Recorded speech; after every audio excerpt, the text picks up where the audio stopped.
Fala pessoal, estamos começando mais um RoyConCast, o nosso podcast da Ciclo E-Commerce, para ajudar você aí, profissional de e-commerce, gestor de e-commerce, a vender mais. E hoje nós estamos aqui com uma convidada mega especial, especialista em e-commerce. Eu tô com a Vivian Quessiores, acertei? Sim. Seja bem-vinda, Vivian. Muito prazer te conhecer, né? Hoje a gente vai aí conhecer um pouco mais aí da jornada dela. Passou por vários projetos, já trabalhou em projetos e operações de nicho também. A gente conversou um pouquinho disso aqui antes da gente iniciar o episódio. E a gente vai conhecer um pouco dessa história aqui, que vai ser muito legal aqui para o nosso episódio. Obrigada, boa noite. É um prazer estar aqui. Perfeito, Vivian. Obrigado. E até para a gente já iniciar esse episódio, né? Você estava comentando um pouco com a gente aí da tua jornada. Conta pro pessoal um pouco aí da tua história, né? Como que você chegou até o nosso querido mercado de e-commerce, né? Perfeito. Bom, eu sou formada em jornalismo, né? Formada em comunicação. E eu atuei em logística. Eu fui fazer o estágio na época de faculdade no Porto de Santos. E aí aprendi bastante sobre logística mesmo, toda a parte de transporte, marítimo, rodoviário. Acaba aprendendo, né? Essas nuances da... Eu brinco que é o naviozinho que vai, leva soja, naviozinho que volta, leva container. Então, acaba aprendendo um pouco sobre mercadoria de modo geral, escoar, como faz, tudo, né? Todas essas nuances. E aí eu, depois de formada, fui trabalhar com comunicação e trabalhei em revista de logística. Legal. Em empresa de despachante aduaneiro. E em rádio. Eu trabalhei em 2 rádios. Rádio Saudade FM em Santos. Legal. E trabalhei na Kiss FM Litoral. Legal. Então, assim, muitas passagens bizarras. E nessas passagens, eu acabava trabalhando também com a parte comercial, fazendo e-mail marketing, fazendo o conteúdo de blog. Então, sempre a redação publicitária. Legal, perfeito.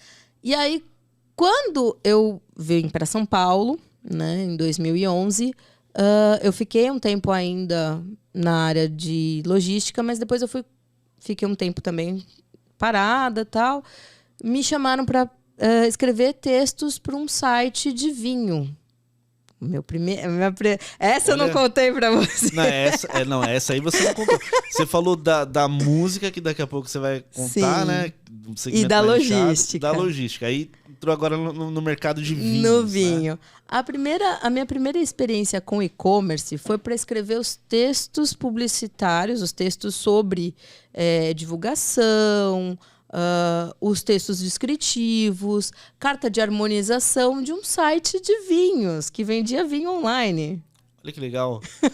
Mas e aí, como é que foi essa experiência? Porque, por exemplo, querendo ou não, você vai ter que aprender ali sobre não só o produto, mas como também o perfil do consumidor, né? Sim. É muito amplo o mercado de vinhos ou não? Ele é mais nichado, na sua opinião? Ele é ultra nichado. Certo. Na verdade, assim, se você for pensar, quem consome vinho no país? Um país que a gente tem tradição em cerveja, né? Verdade. Tem a tradição de bebidas que são geladas, mas que é aquela bebida que refresca. Não é nem a bebida que é gelada apenas, ela é uma bebida que refresca. Você não bebe muita, pelo menos assim, não existia, isso em 2012, tanta tradição assim de bebida que fosse mais fresca, mais quente, né? Como é que você toma um vinho tinto? A maioria misturava, chapinha. E aí, assim, você vendeu uma garrafa de um rótulo. Foi na mesma época que surgiu outras, né, empresas na área de vinho. Certo. A Evino, se não me engano, também é mais ou menos nessa mesma época. Já existia ou estava começando. Tem a Evino, tem a Wine, né? Mas na época a gente trabalhava com concorrente Gran Cru. Certo. Decanter, que são tradicionais, são tradicionalíssimas, aliás.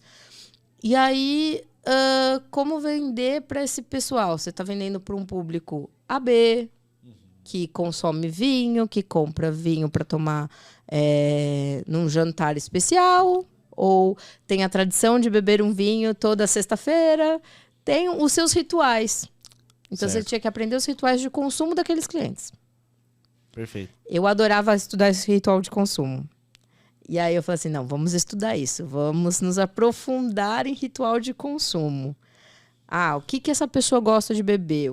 Por que ela bebe esse vinho? Por que ela prefere um italiano e não um francês? Ou por que ela prefere um francês e não um italiano? Não, ela prefere português. Ela prefere...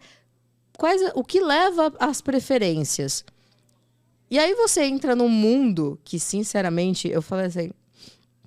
Toda vez que eu entro numa nova empresa, é literalmente mergulhar de cabeça. Porque você tem não só que aprender sobre o seu produto, aprender sobre o seu cliente, mas aprender sobre todos os desdobramentos deles. Sim, faz sentido.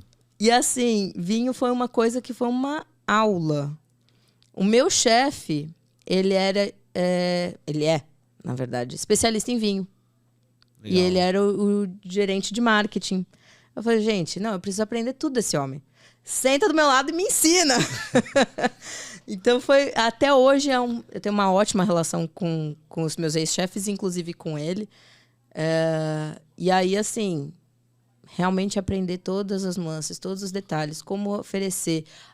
Então, uma dica básica, você vai vender até para vinho ou qualquer outra coisa nichada, para que você compra esse produto? Sim, faz sentido. Agora eu vou fazer uma pergunta como um consumidor, né? Agora, quando for comprar um vinho, como eu faço para identificar se realmente aquele vinho é muito bom?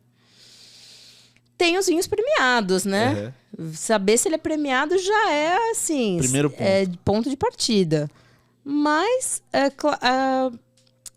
existem algumas certificações, existe a vantagem de você entender um pouco sobre as marcas. Então, perfeito. Marcas que já foram premiadas. Todo mundo conhece Conte Toro lá, né? É uma marca que já ganhou prêmio. Existem os certificados. Então, por exemplo, um Bordeaux certificado.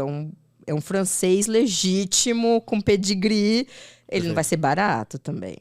E existe, né, também, né, Vivian, a diferença de quem bebe um vinho e de quem é realmente aquele apreciador do vinho. Sim. Né?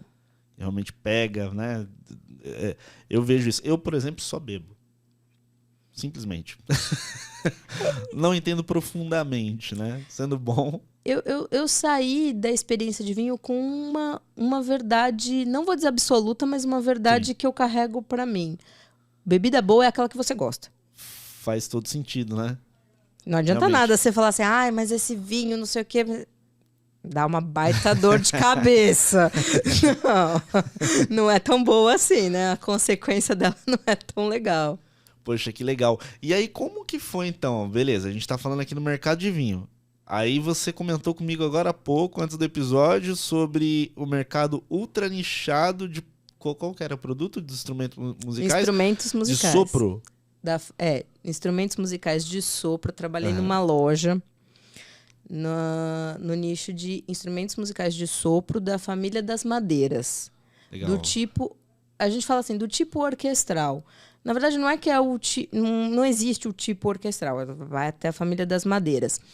É que a família das madeiras, ela tem 5 instrumentos. Certo. Que é a flauta. Na flauta, a transversal não é a flauta doce.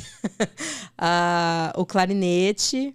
o fagote, o oboé e o saxofone. Ok. E aí, na época, quando eu entrei, eles eram focados só em oboé e fagote. Tanto que a marca era oboé e fagote. Quem é do ramo sabe, já conhece a loja. Era esse o nome da loja, oboé e fagote. Interessante. Mas assim, já era um e-commerce? Quando você entrou, precisou colocar, né, o canal digital como canal de venda? Essa é uma coisa engraçada de todas as minhas passagens. Sempre entrei nas empresas quando eles tinham comprado uma plataforma. Certo. Até por isso, depois até eu conto é uma particularidade. Eu trabalhei um tempo também como consultora em e-commerce. Legal. Ainda faço hoje consultoria. Porque eu entrava na empresa, comprei a plataforma de e-commerce, Amanhã vai tô vender pagando o SaaS, já paguei setup, como é que eu faço para vender? Uhum. Eu falei, opa, peraí, volta 3 casas. Como é que tá a situação? Ah, não, eu paguei, fiz o setup. Agora eu quero pôr esse site no ar. Sim. Eu falei, ops, peraí, vamos escrever texto, vamos pegar foto, vamos fazer tudo. Tem que fazer Sim. uma pá de coisa, não é? Ah, eu paguei o setup, tá tudo no ar amanhã. Não, pelo contrário. Você tem muita coisa para pôr, para organizar. E quando eu entrei lá, eles tinham... Ainda era a Cia Shop. Nossa. Eles tinham pago lembro. o setup da Cia Shop e não tinha o site no ar. O site que tinha era um blog. Eu falei, como é que você está vendendo? Ah, hoje a gente vende na loja e por e-mail. Eu falei, ops. Tá bom. Quanto tempo você precisa que eu... Quanto tempo você me dá, né, para colocar isso no ar? 3 meses. Eu falei, desafio aceito. Sim. Eu entrei em junho, em agosto esse site estava no ar, vendendo. Poxa, que legal. E por ser um mercado mais nichado, nessa questão... lógico, a gente sabe que tem um nicho da música, né? Uhum. Mas esse em específico é muito mais, né? Sim. Quais foram as estratégias de geração de tráfego, né, e audiência nesse caso? Porque você vai precisar, né, avaliar muito bem se aquilo vai realmente performar fazendo campanha em Google ou não, né? Se vai ser por uma base já formada de clientes, né? Como que foi isso? A coisa mais engraçada do mundo é que eu quase não tinha verba para marketing, para tráfego pago. Praticamente zero. Zero Quase. de verba. Eita, e aí, como é que foi? Agora a dica que você for dar agora, talvez vai ajudar muita gente. Porque quando você coloca, principalmente assim, um site sem estrutura, né? Você não tem muito tipo, literalmente ponto de partida. Acabei de colocar o site no ar. Não tem verba. Gastei todo o dinheiro que eu tinha no setup, em contratação, em pagar uma agência para montar o layout, todas as coisas. Eu falei, ixi, né? Como é que Sim. eu faço? Bom, é um nicho muito específico. Eu brincava que, inclusive, se a gente tivesse 10 mil clientes, 2 mil clientes na base, era mais ou menos o que tinha de músico no Brasil. Que tocasse oboé, principalmente oboé, fagote, que são instrumentos muito mais raros, né? Sim. E aí, o que a gente fazia? Muita coisa em rede social. Nossa, que interessante. Rede Foi pelas social, redes sociais, foi. mas de forma orgânica mesmo? De Nas redes sociais? forma orgânica, inicialmente. Aham. Mas a grande sacada, e ainda é hoje, eu acho que é uma estratégia extremamente válida, é você ter participação em grupo. Grupo do Facebook, esses grupos de pessoas que tenham interesses afins. Perfeito. Mas ali você vai fazer como marketing? Você pode tanto divulgar produtos que você está trazendo de novidade, principalmente porque é um público, quanto mais nichado, é um público mais carente ainda de conteúdo específico. Pô, quantos canais existe que você saiba que falam sobre oboé, fagote no Brasil? Exatamente, assim, é extremamente específico. Até se a gente pegar, por exemplo, nesse mercado de música para ver conteúdo, geralmente, vamos colocar assim, instrumentos mais populares, sim, você vai às vezes cair num conteúdo em vídeo do pessoal do Cifras. Sim. Que eles costumam gravar, testar um instrumento ou ensinar uma música, né? Agora, quando entra realmente nesse tipo de instrumento, eu acho realmente raro, porque mesmo se você for no YouTube, óbvio que você vai encontrar gente tocando, né? Mas dificilmente tem conteúdo sobre aquilo, né? Eu não sei hoje, né? Não muda muito, não muda tanto. Mas assim, de forma geral, campos que tenham que sejam muito nichados, você tem a maior possibilidade de criar relevância, criar autoridade. Legal. construindo conteúdo e falando com o teu público, simplesmente, às vezes, como que usa esse produto. Perfeito. A gente tinha uma marca específica que a gente tinha... como é que fala? Era nossa, né? Era nossa representação, distribuição exclusiva no Brasil. Perfeito.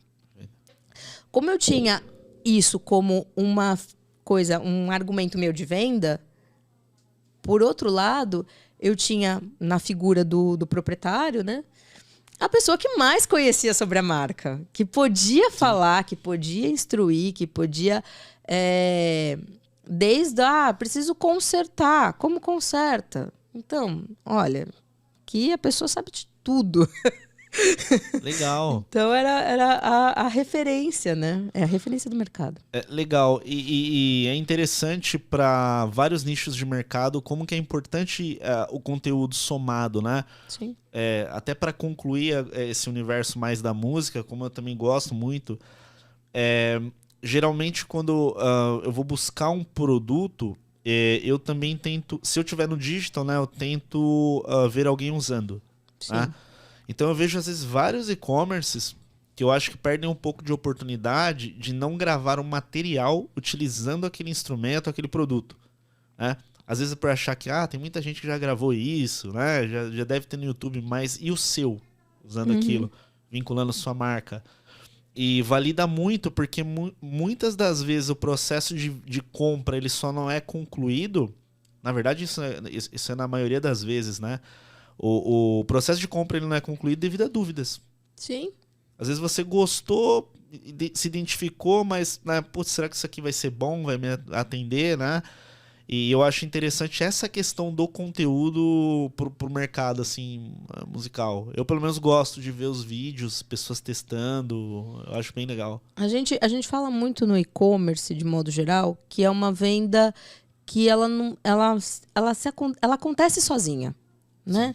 A pessoa ali pega, entra no site, entra no aplicativo, enfim, entra na plataforma que for e faz a compra toda sozinha, sem ser guiada. Só que, na verdade, a gente está cada vez menos prestando atenção no que é a venda consultiva. Eu falo isso muito até onde eu estou hoje, que é a Speedo, que a gente precisa pensar um pouco melhor, sempre, em como ajudar o cliente a fazer boas escolhas. Perfeito. E aí, nessa daí, é realmente você. Como que eu vou pegar a mãozinha dele e levar ele para uma boa experiência, escolher o produto que seja adequado para ele? Eu tenho que mostrar modelo vestindo. Como é que eu vou fazer com relação a, sei lá, teste. Então, hoje, por exemplo, vou adiantar um step aí, vou falar um pouquinho, vou dar um spoiler. A gente está para lançar um novo site do Speedo. Legal. E uma das vertentes é pensar justamente porque hoje, pelo guide da empresa, a gente não tem modelo vestindo. Eu falei, não, mas espera aí, como é que a gente faz isso? Tem que pensar... Sim. Então, eu estou hoje batendo um pouco no guide para a gente colocar modelo vestindo para a pessoa poder se visualizar naquela roupa. E isso vai para tudo, né?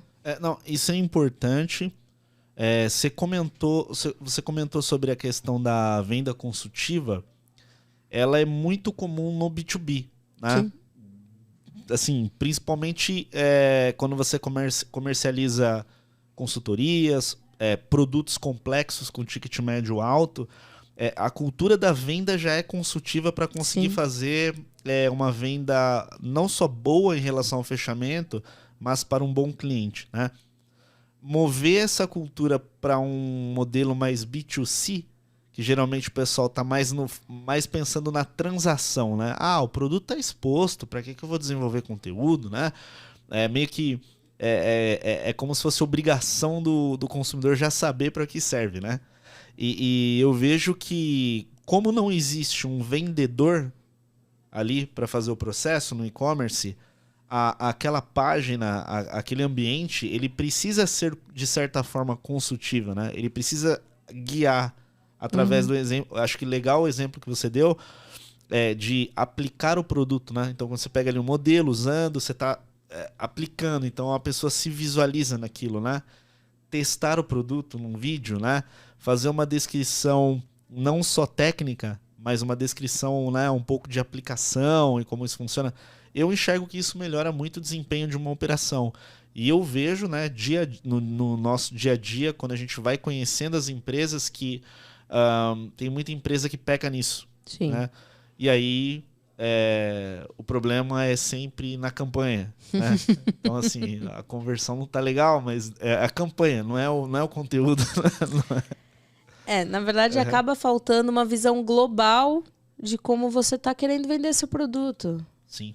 Não é só, a campanha tem que estar legal. A campanha tem que estar legal também. Sim. Né? Mas o que você está escrevendo sobre o teu produto, como ele foi fotografado, como ele está sendo divulgado de modo geral.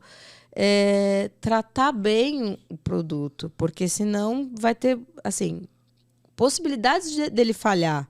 Sim. Possibilidades de ter uma experiência ruim, existe, sempre vai existir, né? Sim. Você tem que tentar diminuir. Sim, faz sentido. E hoje, como que foi essa movimentação sua até, né, a Speedo, né? Que já é um outro mercado, né? Então a gente sai ali do mercado musical, ou você passou ainda antes de chegar, passou por um outro? Passei por um outro. Passei por uma empresa chamada Fitoterápica, que é de óleos essenciais, vendendo perfume.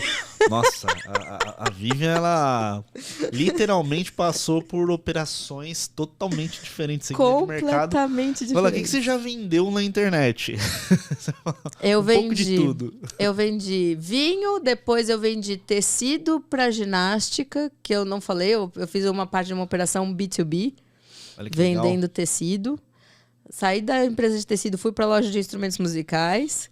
Saí da loja de instrumentos musicais, fui pra de perfume. Saí da de perfume e fui pra Speedo. Nossa. E foi. Óbvio, assim, na sua visão, existem algumas... Por mais que são segmentos de mercados diferentes, produtos diferentes, o que é similar, na sua visão, nas operações de e-commerce, né? Que literalmente se repete um pouco de uma para outra. Dentre as minhas experiências, eu coloco que todas elas tinham um perfil nichado. Uhum. Não estou dizendo que sejam nichados de verdade, mas assim, não é qualquer público que entra e consome disso. Entendo. Mesmo natação, tudo bem. Hoje eu vendo natação. Só que você não consegue usar um maiô em qualquer situação. Você tem momentos específicos. Mas a pessoa pode comprar maiô a qualquer momento da vida dela. Pode. E provavelmente, assim, em algum momento da vida ela vai ter contato com a minha marca. Só que não é uma marca que... não é qualquer pessoa que sabe nadar, que vai se interessar em aprender a nadar. Então, é claro que a gente tem hoje outros produtos dentro do portfólio para pessoas que não vão para natação, para pessoas que não nadam, que não têm uma boa interação com a água. Mas isso não é o principal da marca, não é o core business dela. Então acaba sendo mais difícil, porque aí eu tô com outros milhares de concorrentes também trabalhando nesses produtos. Aí você vai falar assim, bom, tá... Você não consegue entrar? Eu consigo, mas é que aí quando você tem uma marca ou um segmento que não é tão nichado, se você pegar uma fatiazinha ali, aquela assim, se você conseguir pegar uma rodela de pepperoni da pizza, sim, tá feliz. Sim. Agora, quando você tá dentro de um público mais nichado, obrigação você pelo menos ter um pedaço dessa pizza aí. Exatamente. Eu vejo também como que isso ele é desafiador para as empresas de tecnologia de mídia. Né? Em que sentido que eu digo isso? Por mais, né, avançado que seja, né, o que a gente consegue fazer dentro de uma plataforma igual o Facebook, igual o Google, né? Dependendo do segmento do mercado que a empresa atua, tem muitos segmentos que são bastante desafiadores. Sabe o que eu acho engraçado? Principalmente quando você está dentro de um setor que a empresa ela eleva um pouco o tipo de público que ela quer trabalhar. Vou dar um exemplo muito interessante. Imagina o segmento de quadros, né? Que, assim, hoje na internet tem muito e-commerce e ao mesmo tempo muita demanda. Mas e quando você vende quadros com um ticket médio acima de R$ 2.000? Existe aquele e-commerce que vende, né, quadros de R$ 190, R$ 200, R$ 60, decoração. Existem aqueles mais voltados a um público B, a um público A. O que eu vejo, né, o desafio? Não é só achar, e sim conseguir transmitir a diferença de um para o outro. É aí que dá um trabalho mesmo do marketing, né? Conseguir mostrar, né, para o público que de fato existe uma diferença e não é só o preço de 190 para R$ 2.000. E aí quando eu penso nas plataformas de mídia, o quão desafiador é conseguir impactar exatamente o público que está nessa faixa, né? Sim. Porque você pode trabalhar segmentação, né, controlar orçamento, trabalhar copy. Eu acho que tudo isso ajuda a filtrar um pouco mais. Mas eu sempre enxergo como um grande desafio. Porém, quando acerta a mão, é um tipo de operação que a gente costuma ver um público mais fiel. Porque ele é muito fã da marca. Quando um produto é um produto mais premium, né, mais nichado, esse público ele começa a virar um fã, né? Então ele tem um nível de compra ou recorrência, dependendo do produto, né, interessante, né? Sim, assim, de modo geral, quando você está falando em públicos muito nichados, é quase um tratamento 1 a 1. Exato. Você sabe onde estão as pessoas. Não adianta querer... Às vezes não adianta querer inventar a máquina, não dá. É ali, é aquele jeito, e aí tem que ver como que aquele público quer ser impactado. Perfeito. Se ele quer ser impactado por WhatsApp, fazer uma campanha mais fechada no Instagram, se é um público que não tem nada a ver com o Instagram também, não adianta pensar em, sei lá, remarketing. Então, é um exercício que ao mesmo tempo, você conhecer o teu público e entender aonde ele quer ser impactado, como ele se informa sobre os produtos que ele quer comprar, como ele trabalha desejo. Eu me lembro, assim, de ter tentado fazer campanha de inbound e o pessoal não abriu o arquivo, cara. Aí você fala assim, tá. Aí você seguiu todo aquele processo do funil. Você fez funil. tudo tão bonitinho e o teu cliente ignorou solenemente. Fica a experiência de que aquilo... Agora você sabe como fazer, mas não é para esse público. Sabe que eu aprendi muito, assim, ó, nesses 10 anos, né? Testando essas metodologias todas, né? Uhum. Então, tentando fazer campanha direta, embalde, conteúdo, né? Nunca é exatamente igual na teoria. Assim, a base, ok, mas não é igual. Então, eu já vi muitas, assim, operações no mesmo setor com resultados completamente, assim, diferentes, né? Assim, e aí, o que eu reparo é muito a diferença também das empresas, né? Em que sentido? Às vezes as empresas têm produtos similares, mas tem uma operação que tem uma equipe muito melhor que a outra, que executa bem aquele trabalho. Eu reparo muito nisso. Até nas empresas que a gente atende. Quando a gente olha e vê, putz, tem uma equipe muito fera lá dentro do nosso cliente e soma com a gente, aí eu vejo que vai. Quando eu vejo que, poxa, tem produto lá no estoque, mas a equipe não é tão fera para movimentar o e-commerce, eu sinto que ele vai mais devagar, né? E esse é um negócio que é difícil de medir, né? Como é que você vai... Porque envolve pessoas, equipe, né? Gestão, isso sai, lógico, fora a gente que tá praticamente como parceiro, né? A gente não entra nisso. Mas eu observo, eu começo a observar, começo a criar minhas teses, né? Mas de todas as metodologias, voltando a essa questão de marketing, você falou do embalde, né? Já vi muito funcionar, como eu também já vi muito não chegar naquele resultado que geralmente todo mundo acha que vai ter. Acho que depende muito da execução, da estratégia, como faz, né? Mas eu acho muito variável. Assim, o que eu disse do inbound ele funciona. Para algumas pessoas ele vai funcionar muito bem. Para outros ele não vai funcionar, vai deixar a desejar. É não colocar todos os ovos na mesma cesta, tentar diversificar, ir testando. Funciona, perfeito. Sabe? Algumas coisas funcionam melhor para esse tipo de pessoa. Esses funcionam para outra coisa. Eu tenho lido bastante sobre KPIs, OKRs, aquela coisa de como você tentar motivar até a equipe para esses direcionamentos, né, atingir algum objetivo e aí você fala, bom, consegui, chegamos aqui. Ter, por exemplo, métrica de seguidores. Eu hoje estou cada vez mais, talvez descolando um pouco o e-commerce, não dos resultados das mídias sociais, mas ver o quanto isso... Branding tem um outro impacto, sim, que não necessariamente é operacional. Sim. Eu hoje estou muito mais em operação, então às vezes eu falo assim, bom, tá, beleza, você foi super bem sucedido, tem um monte de lead, mas os seus leads nenhum converteu. E agora? Entendo. Então tem toda aquela questão de algumas não vão gerar quase lead e vão gerar muitas vendas. Sim. Porque conseguiu que todo mundo ali... Hoje, vou dizer, na minha operação, uma das coisas que mais funcionam, que funciona muito bem, é e-mail marketing.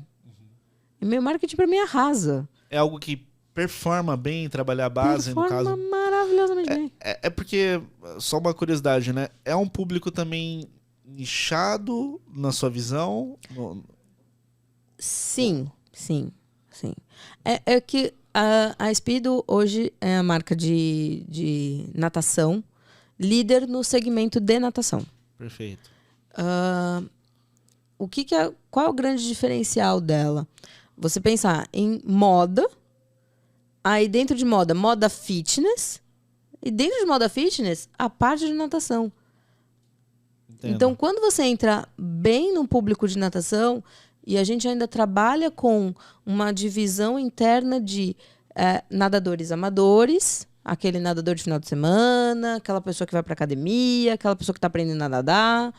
Legal. E a pessoa que vai para natação esportiva mesmo, buscando resultado, performance. Vou nadar em mar aberto, vou nadar na piscina. É outro tipo de pessoa. Essa pessoa, inclusive, de esporte, de performance, que busca, até participa de eventos, tipo maratona de natação, piscinas, essas provas, ela vai ser meu cliente e ela vai ser um cliente recorrente, inclusive. Que legal. Faz sentido o que você está dizendo, né? Eu já tive a oportunidade de atuar com uma operação um pouco próxima a essa, mas mais voltada aos corredores, né? Então, assim, a galera que gosta de correr também, profissionalmente, por exemplo, ou aquela competição, né? Também tem marcas que elas são muito fiéis, que elas gostam de usar, aquele produto é feito mesmo para contribuir com a performance, né? Da pessoa. E eu lembro que realmente a questão da fidelização era incrível, né? E faz muito sentido isso que você comentou, né? O mais engraçado é que assim, o maiô, né? O maiô, a sunga, por causa do cloro, por causa do sal do mar, ele vai degradar o tecido. O tecido não vai conseguir durar muito, principalmente se você for um nadador frequente. Certo. Ele vai estragar em pouco tempo, assim, não é dizer que o tecido foi feito para estragar, mas o fato de você expor o tecido continuamente a sal e cloro, ele vai acabar estragando a poliamida ou poliéster, né? Que é o tecido, ele é feito de poliamida ou de poliéster. E aí, a pessoa que tá ali buscando resultado, ela já meio que ela é ciente disso, que o maiô dela vai durar de 1 ano se ela lavar muito bem, lavar certinho, como manda o figurino. Mas normalmente não nem isso, né? É principalmente porque você pensa em nadar, às vezes, 2, 3 vezes na semana, 4 vezes. Meu, esse maiô mal secou, já tá usando de novo. Então, o tecido se arrebenta, né? Aí a pessoa vai e compra de novo, compra de novo. Esse tipo de coisa é o recorrente. A pessoa que vai nadar uma vez por semana, uma vez no mês, aí essa pessoa nem... Imagino. Olhando agora um pouquinho para frente, né, pro futuro, né, Vivian? Como que você enxerga aí o futuro do e-commerce em si? De uma forma, tanto com visão voltada à tecnologia ou comunicação, né? Como que você enxerga as tendências, né, e as mudanças que a gente está tendo no nosso mercado e o que você vê de positivo que os gestores poderiam aplicar nas suas operações para ter uma performance melhor, na sua opinião? Eu acho bem interessante a sua pergunta, porque eu sou uma pessoa de operação. Mas eu estou cada vez mais ouvindo, estudando, me informando sobre a Web3, sobre NFT, blockchain, que é um assunto, entre aspas, do momento, mas eu acho que cada vez mais vai ser assunto. A gente tem que começar a aprender um pouco mais como colocar isso na prática. Certo. Né? Recentemente tiveram cases aí do pessoal fazendo NFT e esgotando em pouquíssimas horas, rapidamente. E a gente que está na web já de alguma forma, a Web 2 no caso, a gente precisa entender como que a gente vai transportar os nossos negócios para o futuro. Como vou aplicar agora? Agora talvez você não consiga aplicar, mas colocar isso no radar e começar a pensar como você vai interagir no futuro com os seus clientes. O cliente hoje ele tem todas as ferramentas na mão dele. Se Perfeito. ele quiser, a partir de amanhã, não comprar mais de você, ele tem como. Então, assim, ouvir o cliente é imprescindível. Eu também acho isso. E, assim, está aberto às mudanças, né? Então, eu me deparo, às vezes, também com muitas pessoas que ficam muito no como era, né? 10 anos atrás eu fazia dessa forma, dava muito certo. Sabe aquela saudade de fazer campanha simples e conseguir faturar bastante? E aí você vai vendo que as coisas vão mudando, porque o consumidor fica mais exigente. Tem a questão cultural mesmo das pessoas, né? Então, por gerações, né? Então, cada geração tem, né, a sua forma aí de lidar, né? E ter a questão da vivência e, ao mesmo tempo, a forma de consumir, né? Então, eu também enxergo essa questão de a gente estar sempre aberto às mudanças que tiverem, observar as pessoas, que eu acho que isso é muitíssimo importante, olhar para como as pessoas elas estão não só consumindo, mas como elas estão vivendo, né? Porque, querendo ou não, tudo vai dar certo se a gente conseguir desenvolver algo para ajudar alguém, né? Se a gente parar para pensar na base, é isso, né? Ou, né, através de um produto ou um serviço, né? A gente estava conversando um pouco antes de começar aqui sobre a idade, né? E falando disso, eu me lembro assim, quando eu comecei a mexer com computador, era 1990, era uma outra ideia. Você queria fazer isso. A gente está cada vez mais, a gente só olha para trás para tentar replicar aquilo que a gente desejava fazer quando era mais novo. Exato. Agora a gente precisa olhar para o lado para ver a galera mais nova, o que eles querem fazer do futuro, porque eles vão fazer. Exatamente. Eu não sei enquanto... Isso eu achei muito engraçado, eu não sei em que situação que foi que eu ouvi alguém falar assim, não existiam esses empregos que a gente está falando, não existiam. Eu acho que foi do Horconcast da Mieco. Sim, de alguma... a gente estava falando de não haver existem profissões que elas... não existiam. Do digital, que assim, elas não existiam e elas não são tão comuns, né? Se você for numa escola e falar assim, você sabe o que uma pessoa faz nesse cargo aqui, nessa profissão? as pessoas vão falar, não, nunca ouvi falar disso, né? E se você pensar, Verdade. cada vez mais, e voltando um pouco para o negócio da Web3, existe uma carência gigantesca de pessoas para desenvolver isso, e essas pessoas estão bem longe da academia. Então, assim, pensar, como vai ser o futuro? Não sei, mas vamos sentar e vamos conversar. Exato, exatamente, né? E eu acho muito legal observar, igual você falou da geração nova, né? Eu acho legal ficar observando, porque querendo ou não, né? Eles vão chegar para liderar na sequência, né? E modificar a forma que consome e como de fato compra algo, né? Então eu gosto muito de observar o comportamento. Eu sinto que a cada vez que a gente vai avançando, as pessoas querem as coisas mais rápidas, né? Então, tanto na época que, poxa, começou a bombar sites de e-commerce até hoje que você pede comida em casa pelo um app, né? Que é muito rápido, muito prático. Enfim, tudo muda muito rápido e é legal a gente ficar atento no que faz sentido, né, para o nosso público, para o nosso negócio, né?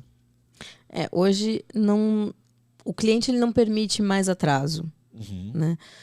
Como eu falei, eu tive essa passagem por logística e em logística a gente falava sobre vai demorar uma semana para chegar. Ainda hoje, às vezes, quando eu comento com a galera, olha, o cliente comprou via PAC em Roraima, ferrou. Vai chegar daqui um mês. Mas aí você fala, não, gente, não dá. É literalmente isso. Enquanto você está falando, às vezes, de uma entrega no dia seguinte, 24 horas do CD para mão do cliente, em algum outro caso, você está falando em um mês de entrega. Nossa, assim, é muita diferença. Existe uma discrepância muito grande Sim. sobre o que acontece, o desejável e o ideal. Aquela coisa onde a gente está. Tanto que uma das coisas que eu brinco a gente precisa tentar trazer as duas pontas um pouco mais para perto. Só que a gente tem que puxar muito. A gente está falando em Web3, em internet 5G, mas tem gente que não acessa nem a 2G, não acessa, mal tem acesso à internet, mal tem acesso a isso e demora um mês para chegar a mercadoria na pessoa. Então, assim, são paralelos muito grandes de você trabalhar. Eu, por exemplo, como consumidor, a questão do tempo de entrega me ganha. Dependendo daquilo que eu vou comprar, né? Então, assim, quando eu vejo, poxa, chega amanhã, putz, eu acabo comprando. Vai ser. Agora você vê, leva 3, 4 dias, você já fica, putz, não sei, né? Mas eu vejo essa questão, porque de fato a gente está acostumado aí com as coisas um pouco mais rápidas e eu reparo nisso, né? Eu, por exemplo, tenho esse perfil, né? Aí se alguém tiver e-commerce, entenda que eu vou ser um cliente convertido por causa da sua velocidade de entrega. Mas não é só você. Acho que, em essência, a maioria das pessoas... o decisor ou é frete grátis ou é o mais rápido possível. Sim. Não, faz sentido. Falando um pouquinho de tecnologia, acho que é legal a gente falar também porque, né, seja de plataforma, né, ou alguma outra que complemente aí e ajude no processo, né? Uhum. Existe alguma que você sempre gostou de utilizar, né, nas operações, que facilitou muito em relação à conversão, à experiência de usuário? Você indica ou não que gestores pesquisem mais ou testem? Como que você enxerga isso, né? Plataforma, eu confesso que eu não sou muito... Não vou dizer fiel, mas eu acho que existe não existe uma ferramenta obrigatória para todo mundo. Perfeito. Existe aquela adequada para o seu momento de negócio. Legal. Não adianta você... eu sou uma empresa pequena, eu quero pensar grande e já entrar numa SaaS, numa plataforma de e-commerce grande, robusta. Cara, eu me preocupo hoje, e quando eu entro em alguma empresa, às vezes eu presto consultoria, as empresas chegam, eu quero ser grande. Tá, beleza, mas quanto você tem de orçamento? Vamos primeiro pensar em deixar essa operação num break-even, depois num payoff. Vamos deixar isso tudo um DRE positivo, saudável, salutar, para essa empresa não arriscar um capital de giro e ficar negativa. Então, às vezes, assim, ir com cuidado para você investir certo desde o início. Às vezes você não precisa de um mega RP, um mega plataforma, um CRM robusto. Não, às vezes você precisa de menos. Principalmente quando... Eu brinco isso, porque na experiência da loja de instrumentos musicais, quando eu entrei não tinha nem RP. Nossa. Como era feita a gestão? Planilha do Excel. Quem nunca? Então, você passa por isso, né? Poxa. Aí eu entrei e, vamos pegar um RP basiquinho, vamos fazer uma coisa inicial ali, uma coisa gratuita. Tem alguma no mercado? Aí tinha. Pode falar nomes? Claro, à vontade. Aqui pode... Na época eu peguei o Bling, que tinha uma conta inicial gratuita ali para testar. Eu falei, vamos testar. Legal. Aí depois que eu instalei na surdina, porque não queriam. Não precisa. Não precisa o quê? Precisa da baixa de produto vendido, eu preciso entrar na plataforma e da baixa manual. Eu falei, não, porque se vendeu na loja, não podia vender também no e-commerce. Eu falei, é a ruptura de estoque? Eu falei, não, vamos colocar aí e vamos, ajustando.